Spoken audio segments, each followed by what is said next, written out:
Hello, beautiful seekers, and welcome to Moon Magic, and welcome to Eclipse season. This is a June of huge transformation and beautiful, vibrant magic if we are willing to show up at this table. And we are willing to ask some questions within ourselves, and we are willing to feel deep emotions, and we are willing to get curious about the world ahead. That's what I would say the agreement about the eclipses this month are going to be all about. And we are starting off with a bang because we start off with a full moon partial lunar eclipse in Sagittarius. Now, Sagittarius on June 5th. Sagittarius is one of my favorite energies. It feels like home to me. This is a fire energy that is about philosophy, ideas, and the big picture.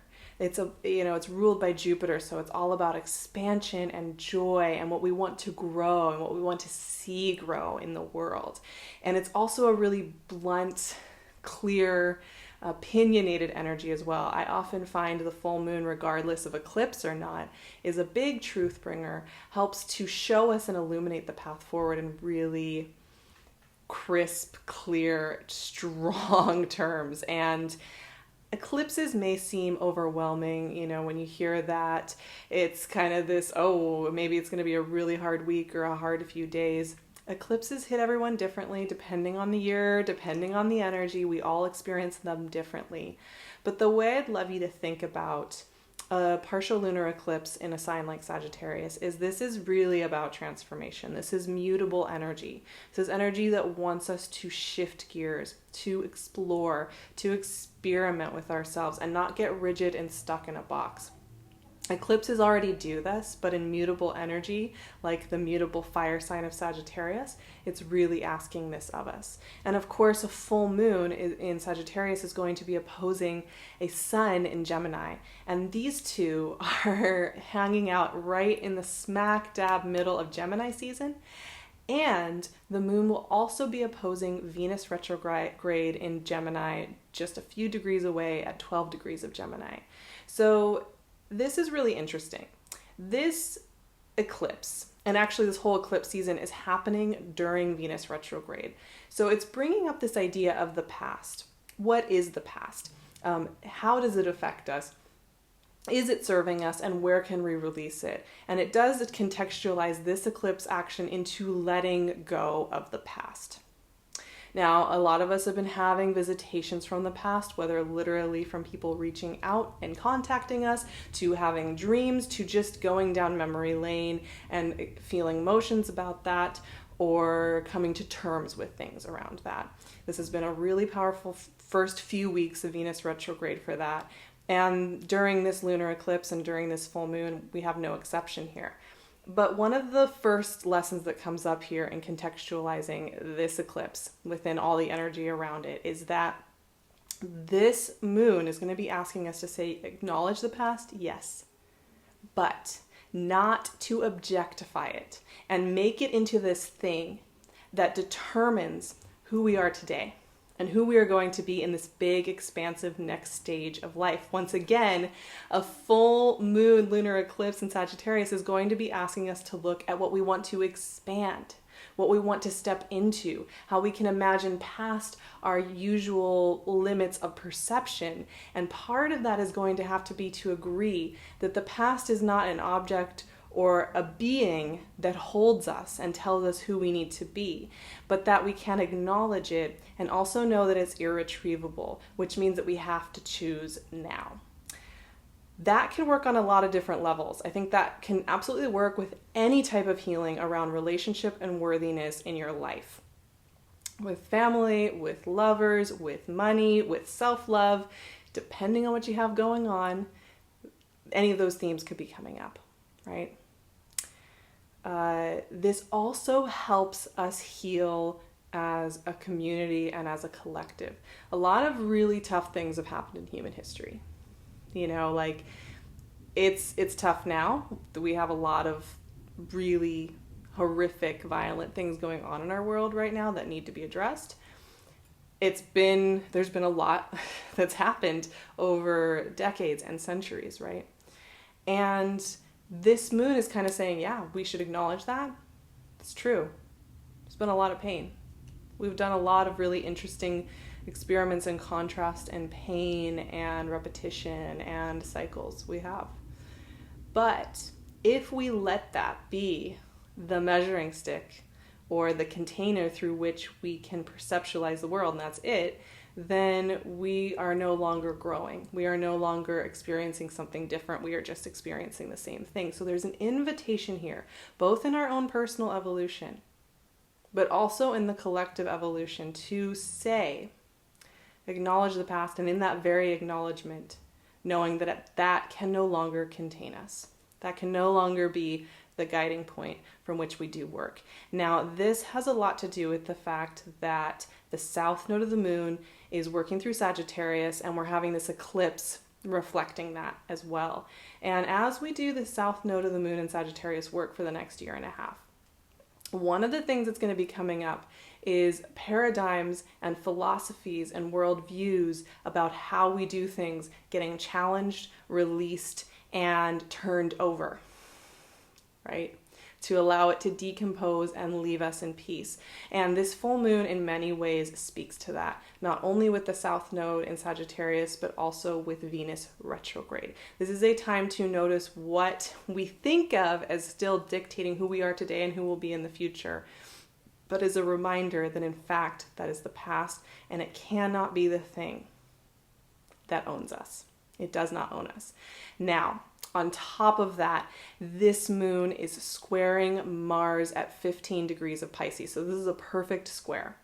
We have the moon in Sagittarius at 15 degrees. We have Pisces at Mars and Pisces at 15 degrees, and the sun in Gemini at 15 degrees. 3 mutable signs lit up and squaring. Now, this is a point of challenge. This is a point of growth. When we have a square off like this with very fiery, passionate, emotive energies like the moon in Sagittarius and Mars in Pisces, this is going to be asking us to do emotions and to take action in the world in a different way. Once again, this moon is very honest, and it wants us to heal, and it wants us to see beyond the limits of our perception thus far, and to not let that limitation from the past dictate what we experience during something like this eclipse and what we experience in the coming months and years. But here's the thing. Mars and Pisces squaring off here, we are asking ourselves why we feel we need to armor up, get into battle mode, and earn our right to exist. Earn our existence. Honestly, it's not even about a right. It's just like this idea that we have to earn and spend and buy our way into existence and into lovability is a backbone to a lot of the cultural messaging we receive from very early on, even from those who love us. I know for myself, I grew up with a lot of anxiety in my family about keeping me safe and making sure I was okay. So it came from a loving place.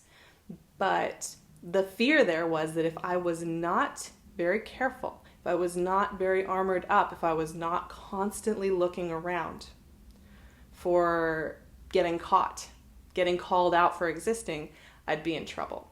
So, this messaging comes in many different formats, from consumerism and from the 20th century evolution of marketing. It also comes from lived experiences of pain or trauma that we've been through, right? Like, it's not always like a groomed, glossy message that comes through. It comes from the past and things we've experienced that were hard. It comes from a lot of different places. But this idea of having to be in battle in order to exist is getting challenged here. And this affects everything. This affects everything. This affects how we love ourselves, how we allow ourselves to truly show up the way we want to show up in what we do in a day. It affects how we love, how we let others love us, and also how we give of our love, how we give of our vulnerability, how we set our boundaries. And it definitely affects our culture, and it affects the way things happen in this world. If each one of us individually is living in a paradigm where to some extent we have to buy, earn, battle, and sell in order to exist. What does that tell us about the way that we engage with the rest of the world? The way we build up institutions, the way we build up communities. And, it's just a question to be asked at this time where there is a clear, once again, this clarity of truth coming out, where you see people hurting, people being left to the side of the road, culturally speaking. And, the Sagittarius moon is going to ask us to look at how we, in forgiving our past, in letting go of this idea of being battle ready, and if we can do that in welcoming in an expanded view of who we can become, in each of us doing that, it actually allows us to have an expanded view of how we can step up and how we can make this world a better place, how we can serve justice, how we can help to reflect that sense that because we exist, because we are here, that means that it's okay to be here, and that means that we can advocate for others who need our help, right? It heals everything, and that's really the core of this. So I want, you can take this with you however you want to take this with you. I think, on the personal level, this is a great time to think about where that paradigm of I'm not worthy to exist unless I'm battle ready, unless I'm in some kind of conflict or struggle, how you can release that so that you can, follow your dreams or be a little bit more open or make a shift in life. There's a huge invitation here with this full moon and this eclipse to do just that.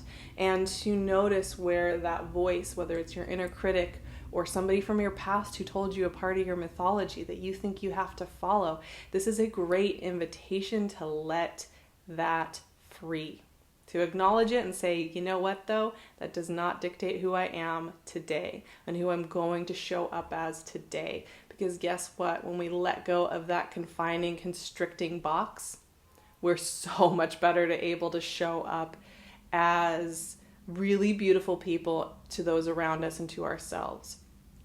And that's really the work here to be done.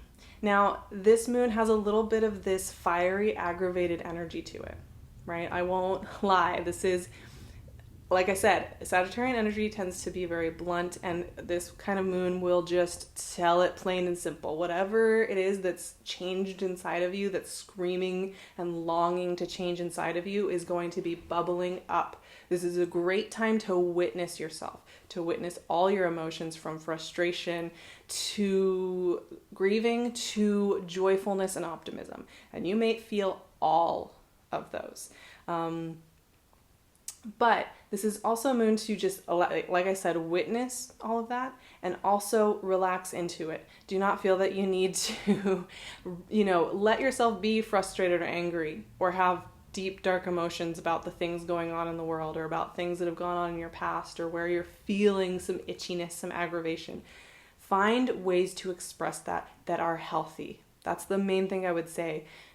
Whatever truth is coming up, whatever clarity is coming up, with whatever form that is shifting within you, isn't going to go away just because this moon is over. So this is a great time to notice where you're getting really, really poked, to awaken. This is a big call. It's a loud, jarring noise to wake us up to what it is, how we can contribute more kindness and love and peace and expandedness. The joyful, bounteous happiness that comes from Sagittarian energy is so beautiful.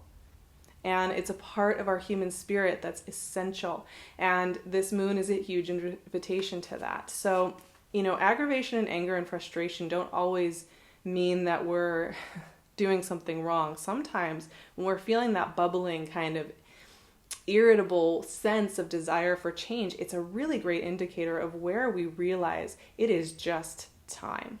It is just time to step up to the plate totally differently. Now let's pull one card for this.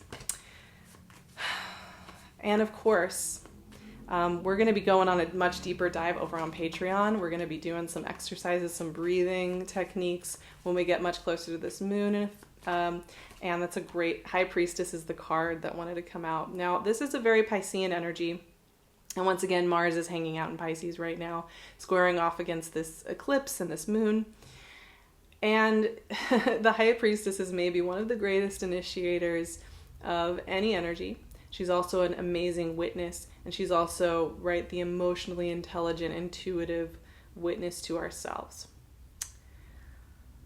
She's kind of the keeper of ceremonies, the leader of ceremonies when it comes to things like releasing the past and understanding that the past, that time is in and of itself is a construct, and that our mythologies are a construct.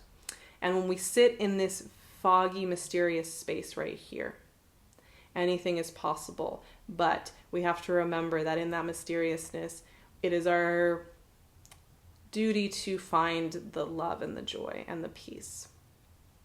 And from there, to find greater justice, to find more effective ways to be in the world, and to find ways to heal and grow. And, you know, the goal is never to gloss over our emotions and to just be in positivity and this whole idea of law of attraction. Well, if you were just on a beach and just chilling out, everything would work out for you. That was never the goal of this work or of showing up to this life. It's very much that idea of the meditation begins when our meditation ends, right? Life, even if you are somebody who is so full of joy and kindness and forgiveness and self-witnessing, you probably have days that aren't easy and weeks that aren't easy. You probably experience grief and frustration and anger. And the goal is not to erase ourselves out, right? Armor up and earn our way into existence via whitewashing ourselves and detaching. That was never the agreement. The agreement was, though, that if we were willing to sit at the table and feel our emotions and be present and choose to forgive and choose to know that while the past is irretrievable, this present moment is the gateway through which we access something different. And that's one final note I want to say, just as kind of a tangent to all this Sagittarius full moon eclipse season deal, the whole thing with eclipse season. You know, you often hear about how we all want more. We want something more, the more in life, and how if we're going to be more, if we want more, we got to be more. And here's what I would say to that. It's not always about having more. It's about doing something differently, right? Sometimes the things that are going to give us the greatest joy is not about having more. It's about having less and being more in connection with it. And I think one of the things to kind of keep in mind about the eclipse season and this kind of raw honesty and raw authenticity is that it's asking us to look in new ways at things. It's asking us to look for different ways of being in the world and not just the status quo, to step through the looking glass, right? And that phrase, it comes from the Lewis Carroll writings, but it's come to mean looking at things from outside of what we consider normal and looking at things and seeing maybe even what was normal as somehow bizarre and absurd, that is normalized. You know, that violence against disadvantaged communities is normalized. Things like that. How bizarre is that, right? So going through the looking glass means having a new perspective on things. And not only that, but to look differently at what it is that's really going to fill us up. So there's a huge invitation here, not to necessarily ask for more, and to want, but to be curious about a different way, something different, it's apples and oranges. It's not about comparison here. It's not about better or worse. It's not about being, you know, more, right? And it's about being curious about something different. What will this world look like if we accepted we're allowed to exist? It's really the question. Anyway, this is a powerful one. It's going to be powerful. I'm sure I'm going to be so emotional during this because Sagittarian energy means a lot to me. It's been kind of my guardian angel. I know I'm going through a lot of healing. I've been sharing a lot more of my personal growth over on Patreon. So if you're curious to just hang out with me and share more of that, I would love to see you over there. And like I said, we will be diving even deeper next week when we get a lot closer to the actual eclipse with this one, so that we have some exercises and we get even more deep on the messaging, even deeper on the messaging. So if you're interested in having a little more support during this coming month, I would love to see you over there. We're right in the middle of doing all our Venus retrograde work at the moment as well. And this is just a powerful time. So be kind to yourselves. Do what you can to calm your nervous system and to take some time to journal, to breathe, whatever it is that works for you. Spend time in nature. It's a powerful one. And I love you all so much. You can find all my info in the description box, and of course PinkLune's gorgeous jewelry on her Etsy shop as well. I will see you all very soon for the next eclipse in Cancer. Ready for that one too. And I will talk to you all very soon.